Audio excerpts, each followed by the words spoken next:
que eu quero comentar uma outra notícia, que é a opinião também do Rogério. O nosso amigo Aldo Rebelo, que agora é vice do Ricardo Nunes, deu entrevista para o Globo hoje. Aí ele falou o seguinte, que me chamou a atenção. A gente pode entrar nesse assunto aí, dessa coisa do neonacionalismo aí. Você pode discorrer um pouco sobre isso, que é interessante também para a gente analisar. Ele falou isso, a repórter perguntou como está a sua relação com o ex-presidente Bolsonaro. Como sempre esteve, como diz o mineiro, boa. Nunca tive problema com o Bolsonaro, não temos tido encontros pessoais, trocamos mensagem pelo Zap e às vezes um telefonema. O senhor considera um amigo? Eu tenho apreço pelo Bolsonaro. Sempre tive. Olha só. Convivemos durante décadas na mesma comissão, de forma amistosa. Então é isso. Eu tenho apreço pelo Bolsonaro. Aí com isso eu passo a palavra aqui para o Rogério, para a gente falar, para analisar essa questão que estava discorrendo já sobre esse movimento neonacionalista, que fica aí também falando sobre imperialismo. Como é que você analisa esse movimento? Para onde vai, Rogério? Bom, Miguel, eu vou falar particularmente sobre a minha posição em relação à minha experiência pessoal. Eu, quando aceitei dialogar com muitas pessoas que estão dentro desse movimento, eu fiz com a ideia de que algumas premissas fossem absolutamente inalienáveis. Primeiro, o Estado Democrático de Direito e a democracia. Depois, o meu absoluto desapreço pelo governo Bolsonaro. Eu acho que as duas coisas estão em primeiro grau, de forma quase que redundante, né? Porque tanto que o Bolsonaro parece que também não tem muito apreço pela democracia. Então, eu aceitei dialogar com base nessas premissas. O que eu tinha de referência naquele momento é que vários atores que nos convidaram ao diálogo diziam que tinha um plano para o Brasil pautado num livro que eu considero que é muito bom, que é o PND. Não estou discutindo Ciro Gomes, tá? Estou falando sobre o PND. Então, muitos aspectos do PND eu acho interessantes em relação à questão, por exemplo, do desenvolvimento industrial do país, dos produtos com valor agregado, das matérias-primas, da possibilidade de um desenvolvimento, de um modo geral, autóctone do país.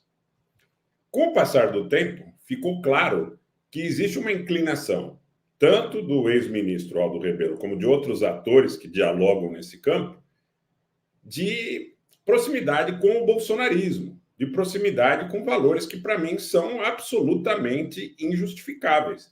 Então, nesse sentido, eu coloquei, já no segundo turno das eleições presidenciais de 2022, que meu voto seria um voto no presidente Lula, em função de, primeiro, absolutamente rejeitar a reeleição do Jair Bolsonaro. E depois, da necessidade de nós colocarmos para a sociedade brasileira aspectos saudáveis desse nacionalismo. Então, eu tenho hoje um pouco de dificuldade em relação a essa ideia de me definir como nacionalista, porque eu acredito que essa apropriação do termo foi muito mal feita. Essa apropriação do termo fez com que setores que defendem a tese de que estão nesse curso do nacionalismo se aproximassem muito dessa extrema-direita global. Vejam alguns aspectos que nós podemos verificar que são absolutamente idênticos no discurso do Trump, no discurso do Netanyahu, no discurso do Vladimir Putin, no discurso do Orbán, no discurso de outros líderes desse grupo político. O anti-imperialismo, como Miguel bem colocou aí, que eu acho que é alguma coisa que nos dá a dimensão. Você sabe o que me parece o anti-imperialismo, Miguel?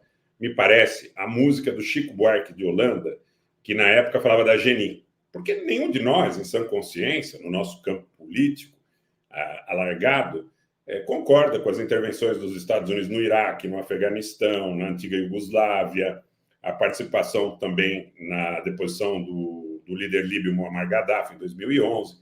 Então, nós sempre fomos críticos de primeira hora dessas intervenções. Iraque 1991, Iraque 2003, Afeganistão posterior ao 11 de setembro, a Iugoslávia no período ainda no final do século passado.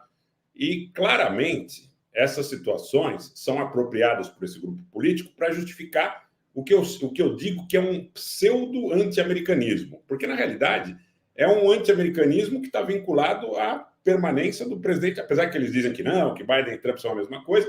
Da mesma forma, eles me diziam que Lula e Bolsonaro não atendiam a expectativa e que era necessário criar um ambiente para a proposição de uma terceira via nacional, que não tivesse nenhum tipo de ligação com nenhum tipo de interesse internacional que pudesse prejudicar o desenvolvimento brasileiro. Então, eles se apropriam dessa ideia do anti-imperialismo, corroem a base do presidente Lula. Muita gente na base do presidente Lula, eu acho até interessante que o ex-ministro Aldo faça uma aproximação mais objetiva e aberta com o Bolsonaro, porque acredita que esse pessoal eventualmente possa estar ao lado do governo do presidente Lula. Então, vale para o ex-ministro Aldo e para outras figuras que circulam no entorno dele, que eu não quero aqui citar nominalmente, mas são públicas e notórias. Eles não estão do lado do presidente Lula, eles estão do lado do Bolsonaro, dentro desse aspecto da polarização. Mas, mais do que isso, estão ao lado desses valores, de uma guerra cultural, de uma guerra contra aspectos posteriores ao iluminismo. Eu ouvi muita crítica ao iluminismo, né, nesses grupos políticos, há muita crítica ao iluminismo e aos valores ali adquiridos. Então, eu quero colocar o seguinte, que são valores que não concorrem para a estabilidade do governo do presidente Lula. As pessoas precisam tomar muito cuidado. E você sabe qual é o maior... Tem dois ícones hoje para, além do anti-imperialismo, para essa proposição. Um é um pseudo-apoio à Palestina, que eles dizem estarem do lado dos palestinos. É bastante incongruente, né? Um trumpista do lado da Palestina, porque o Trump já disse que o Biden está entregando Israel, que se ele for para o governo, ele vai acabar com os inimigos de Israel. E o outro ponto é a defesa incondicional do governo russo. Que agora eu vou dizer uma coisa para vocês. Não sou eu, Rogério Anitablian, que estou dizendo. Quem disse foi o líder, o filósofo Alexander Dugin, em uma entrevista em português, que ele preferia o Bolsonaro ao Lula. E mais do que isso, ele disse que a ida do Bolsonaro a Moscou, em português, foi em razão de uma indicação, talvez uma pressão política, do Donald Trump e de seu grupo. Então, não há dúvida nenhuma de quais são os valores que esse pessoal defende. Só que me parece uma coisa meio escamoteada, uma coisa meio cheia de evasivas, e que faz com que muita gente acabe comprando a ideia de que não, o maior inimigo é o império, é o imperialismo. Me parece uma coisa absolutamente obsoleta. Porque você pode criticar os Estados Unidos e suas práticas anteriores ou até atuais, mas isso não pode lhe fazer automaticamente defensor de Donald Trump, defensor... Veja, o discurso do Putin nos últimos 2 anos se aproximou muito do discurso do Trump. Ele fala sobre satanismo, sobre anti-LGBTQIA+, essa questão do transgênero, essa questão da ideologia de gênero. Esses discursos todos eles estão se aproximando muito.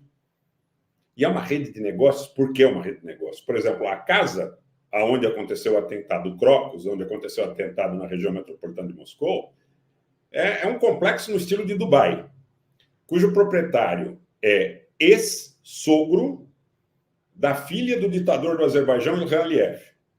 É um oligarca trinacional, israelense, azeri e russo, muito próximo do Kremlin, e sócio do Trump. Sócio do Trump. Eu peguei uma postagem do Trump de 2013, onde o Trump agradecia a recepção que teve por parte do Agalorov, que é esse senhor que é proprietário da casa, e falava em projetos comuns de desenvolvimento imobiliários, inclusive um Trump Tower em Moscou. Então, isso é uma rede de negócios.